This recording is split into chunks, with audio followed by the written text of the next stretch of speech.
Assalamualaikum warahmatullahi wabarakatuh. Selamat pagi anak-anak. Bagaimana kabar kalian? Semoga kita selalu dalam keadaan sehat walafiat. Dan salam juga buat keluarga dan semua di rumah. Salam sehat dan bahagia selalu. Baiklah, kembali kita melanjutkan materi pelajaran kita kelas 7 untuk SMP dan MTS. Adapun materi kita pada kesempatan hari ini adalah menyimpulkan isi teks laporan hasil observasi. Nah, anak-anak, Ibu akan ingatkan kembali tentang materi kita sebelumnya. Pada pelajaran yang lalu, kita membahas tentang struktur dan aspek kebahasaan teks laporan hasil observasi.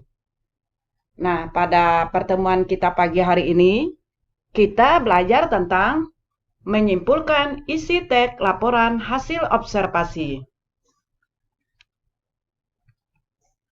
Sebelum kita melanjutkan materi ini, alangkah baiknya Ibu akan menyampaikan kompetensi dasar kita, yaitu 4.7, menyimpulkan isi teks laporan hasil observasi berupa buku pengetahuan yang dibaca dan didengar.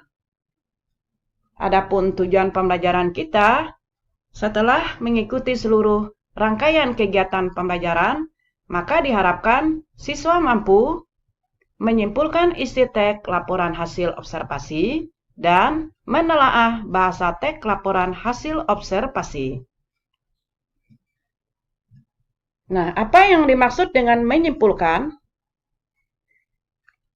Menyimpulkan adalah kegiatan untuk mengambil kesimpulan dari teks tersebut. Nah, sedangkan kesimpulan adalah suatu preposisi atau kalimat yang disampaikan yang diambil dari beberapa premis atau ide pemikiran dengan aturan-aturan inferensi yang berlaku. Dengan kata lain, kesimpulan adalah hasil dari suatu pembicaraan atau intisari dari sebuah bacaan.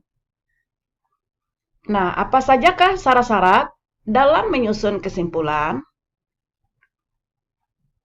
Adapun syarat-syarat menyusun kesimpulan yang pertama adalah merupakan kalimat umum dari kalimat fakta sebelumnya. Yang kedua, terkandung ide pokok pada teks tersebut.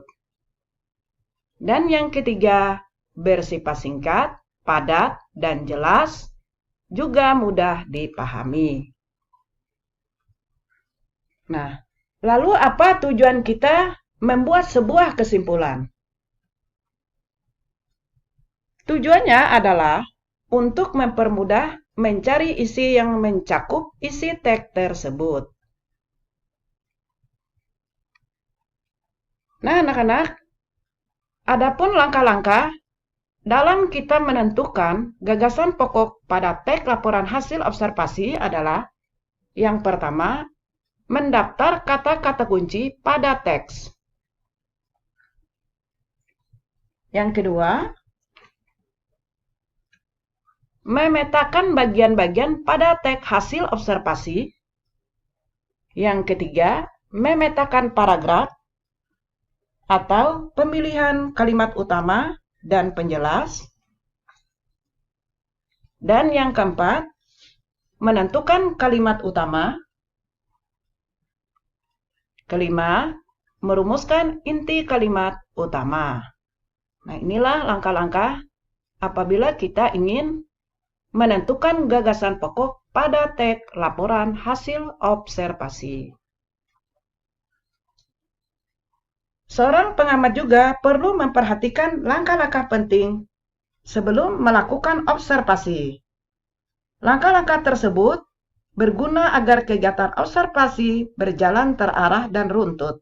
Hasil dari kegiatan observasi dapat dijadikan panduan dalam menyusun teks hasil observasi.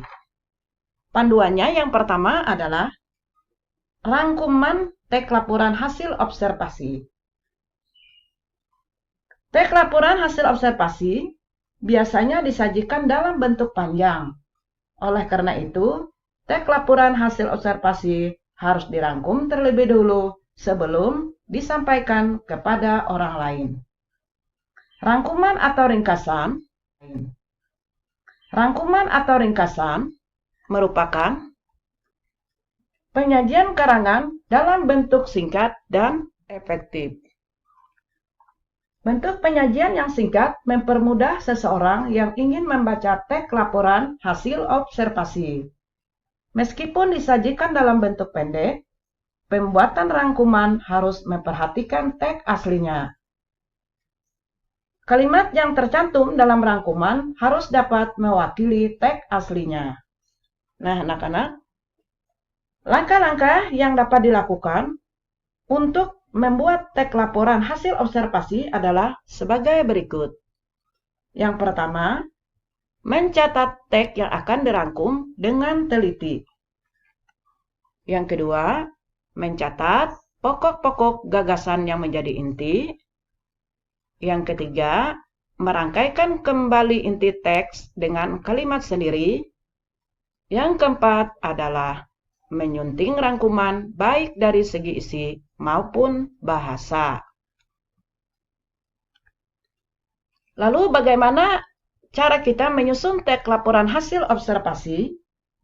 Nah, adapun penyusunan dalam teks laporan hasil observasi terdiri dari yang pertama,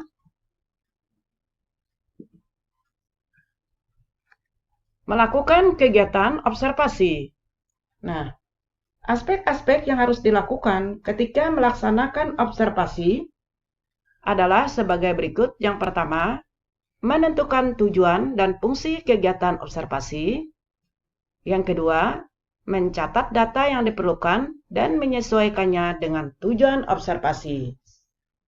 Ketiga, melakukan pengamatan terhadap objek observasi dan mencatat hasil observasi. Nah, kemudian dalam menyusun teks laporan hasil observasi yang kita lakukan adalah membuat kerangka teks hasil observasi. Agar hasil pengamatan dapat disampaikan dengan teratur, perlu dibuat kerangka. Kerangka teks hasil observasi disusun berdasarkan data catatan hasil pengamatan yang telah dilakukan. Kerangka teks hasil observasi ditulis dengan kalimat singkat dan padat. Kerangka tersebut harus berpedoman pada struktur teks hasil observasi, baik tertulis maupun lisan. Kemudian yang ketiga adalah menyusun teks hasil observasi. Nah, kerangka hasil observasi dapat dikembangkan menjadi teks hasil observasi utuh. Dalam kerangka hasil observasi terdapat ide pokok pada setiap bagian teks hasil observasi. Nah, ide pokok adalah ide utama yang ada dalam sebuah paragraf. Ide pokok termuat dalam sebuah kalimat utama. Menyusun teks hasil observasi berbeda dengan menulis artikel atau kegiatan lainnya. Menyusun teks hasil observasi pada prinsipnya menyusun kembali hasil kegiatan, pengamatan, atau penelitian secara runtut berdasarkan fakta. Nah, ini adalah menyusun teks hasil observasi. Kemudian menyunting hasil teks observasi. Menuliskan teks hasil observasi perlu memperhatikan kebenaran struktur kalimat dan ketepatan penggunaan ejaan. Penggunaan bahasa yang baik dan benar pada teks hasil observasi memudahkan orang lain memahami hasil observasi tersebut. Teks hasil observasi yang telah disusun harus dicermati kembali. Jika menemukan kesalahan, benahilah agar menjadi teks hasil observasi yang komunikatif dan efektif. Nah, anak-anak, inilah cara menyusun teks laporan hasil observasi. Nah, Lalu apa yang disebut dengan penyuntingan teks observasi? Penyuntingan adalah kegiatan proses cara pembuatan menyunting. Penyuntingan merupakan langkah pasca sebuah teks. Nah, apa tujuan menyunting? Tujuannya adalah untuk memperoleh tulisan yang baik. Nah, lalu apa saja kegiatan-kegiatan saat kita menyunting?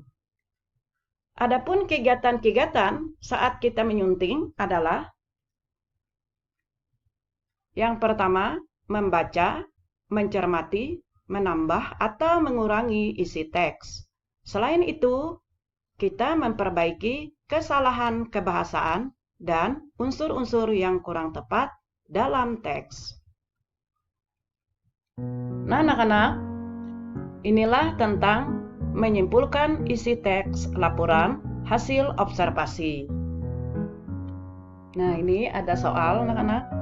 Kalian kerjakan, yaitu penilaian harian di bagian A, pilihan ganda, dikerjakan dari nomor 1 sampai dengan nomor 10.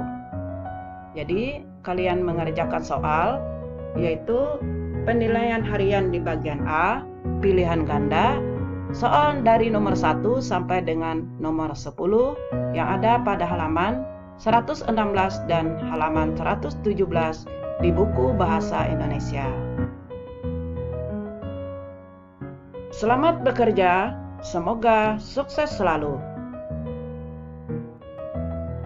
Nah, anak-anak, demikianlah yang dapat Ibu sampaikan. Salah hilap mohon maaf. Terima kasih atas perhatiannya. Semoga bermanfaat. Ibu Airi, Assalamualaikum warahmatullahi wabarakatuh.